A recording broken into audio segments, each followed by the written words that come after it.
नमस्कार मंडळी, स्वागत आहे तुमच्या माझ्या चॅनलवर पुन्हा एकदा एका नवीन व्हिडिओमध्ये. तर मंडळी, मी आज आलो आहे मुंबई आग्रा हायवे आणि सुरत नागपूर हायवे जिथे क्रॉस होतात अशा एका शहरात, म्हणजेच धुळे शहरात. तर मंडळी, धुळे शहरात आल्यावर मला एक चांगले ठिकाण दिसले. त्या ठिकाणाची माहिती तुम्ही श्री धनंजय देशपांडे यांच्याकडून ऐका. तर मी त्या ठिकाणी गेल्यावर मला खूप छान वाटले. त्या ठिकाणचा परिसर खूप छान आहे. तर त्या ठिकाणी तुम्ही गेल्यावर तुम्ही एवढी काळजी घ्या की त्या परिसरात स्वच्छता राखा. कृपया तो परिसर स्वच्छ ठेवण्याची जबाबदारी ही आपली आहे. तर तुम्ही त्या ठिकाणी नक्की भेट द्या. आणि जर चॅनलवर नवीन असाल तर चॅनलला सबस्क्राईब नक्की करा. हा व्हिडिओ शेवटपर्यंत नक्की बघा. व्हिडिओ आवडल्यास व्हिडिओ लाईक करा. आणि तर चला मंडळी, भेटूया श्री धनंजय देशपांडे यांना. नमस्कार, मी धनंजय श्रीकांत देशपांडे. आता आपल्याला एका सुंदर निसर्गरम्य ठिकाणी असलेल्या मंदिराची माहिती देतो आहे. धुळ्यापासून 12 किलोमीटर अंतरावरती नाशिककडे जाताना या रस्त्यावरती हे ललितांबिका महात्रिपुर सुंदरीचं मंदिर आहे.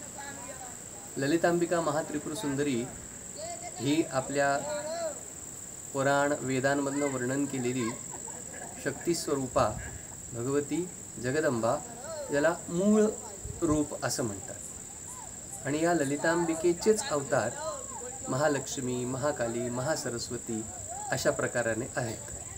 आणि गावोगावी कुलदेवी, गावदेवी या प्रकारची उपासना ललितांबिकेच्या स्वरूपाची असते.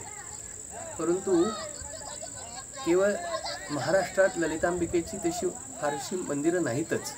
हे महाराष्ट्रातलं पहिलं ललितांबिकेचं मंदिर आहे. आणि दक्षिणेमध्ये आपण कर्नाटकात पासून पुढे गेलात की बऱ्याच ठिकाणी ललितांबिकेची मंदिरं असतात. याचं वैशिष्ट्य असं की ही मूर्ती कर्नाटकात गदग या गावी घडवलेली आहे.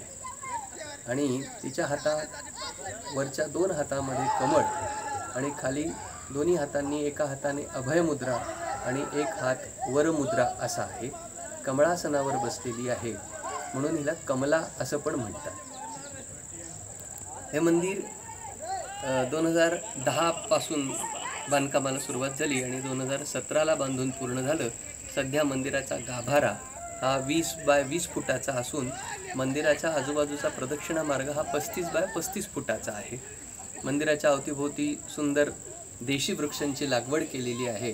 त्यामुळे मंदिराचा परिसर हा वृक्षांनी वेढलेला असा सुंदर परिसर आहे. आणि मंदिराच्या पाठीमागून नैसर्गिक डेडरगाव तलाव म्हणून या तलावाचं सुद्धा वैशिष्ट्य आहे.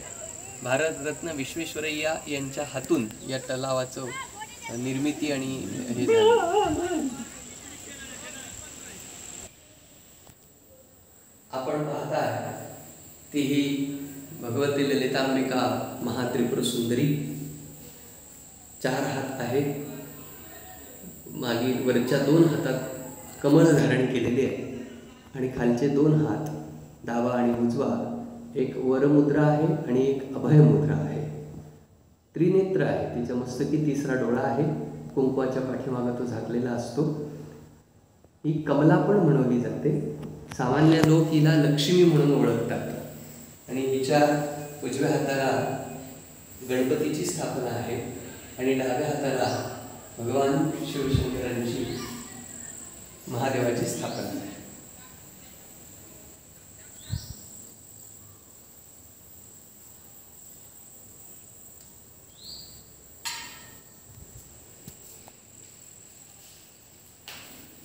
जमिनीपासून 51 फूट असा या मंदिराचा एकूण उंची आहे. 35 फुटाचा कळस आहे आणि 21 बाय 21 चा गाभारा असं हे मंदिराचं स्वरूप आहे.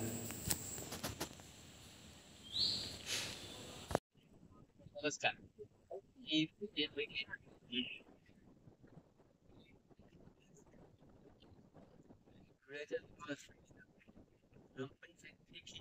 या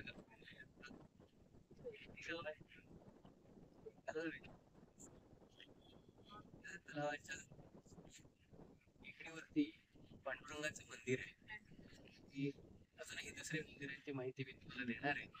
तर आता आपण सध्या पांडुरंगाच्या मंदिरावर आलेलो आहोत.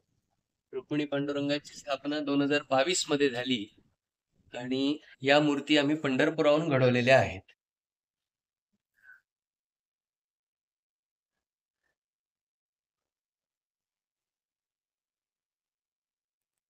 हे मंदिर जिथे आहे ती पूर्वी गावची गडी होती. त्या गडीवरती आता 2022 पासून या मंदिराचं काम करून पांडुरंगाच्या मंदिराची प्रतिष्ठा झाली आहे. आपण पांडुरंगाच्या मंदिराच्या पाठीमागे जेडरगाव तलाव बघू शकता आणि जेडरगाव तलावाच्या मधला इतिहास प्रसिद्ध लढी किल्ला तो नैसर्गिक वातावरण आहे.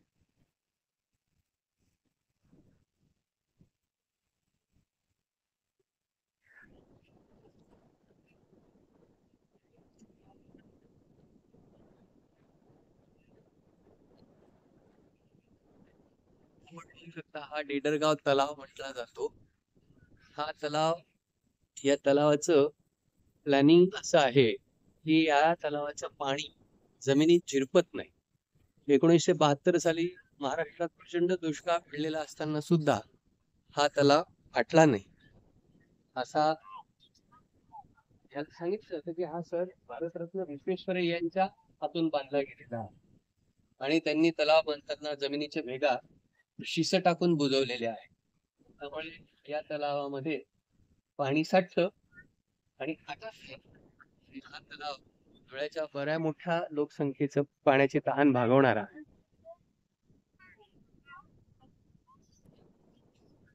आता माझ्या उजव्या हाताचा मुलगा आहे तो लळींचा किल्ला आहे. अनेक इतिहासातल्या घटनांचा हा साक्षीदार आहे. विशेष करून अलीकडच्या काळात डॉक्टर बाबासाहेब आंबेडकर विश्रांती करता लळींच्या किल्ल्यावर येत असत. त्यांचा काही काम लळी किल्ल्यावर त्यांचा एक विश्रांतीचा बंगला ज्याला लांडोर बंगला असं नाव आहे तो या लळी किल्ल्यावर आणि अजून एक पॅगोडा आहे ते विपश्यना केंद्र आहे. इगतपुरी नंतर धुळ्यातल्या विपश्यना केंद्राचं सुद्धा फार प्रसिद्धी आहे. या पांडुरंगाचं मंदिर आहे आणि याला श्री ललितांबिकेचं मंदिर, ललितांबिका महात्रिपुर सुंदरी तिचं महाराष्ट्रातलं एकमेव मंदिर आहे. विशेष करून दक्षिणेमध्ये ही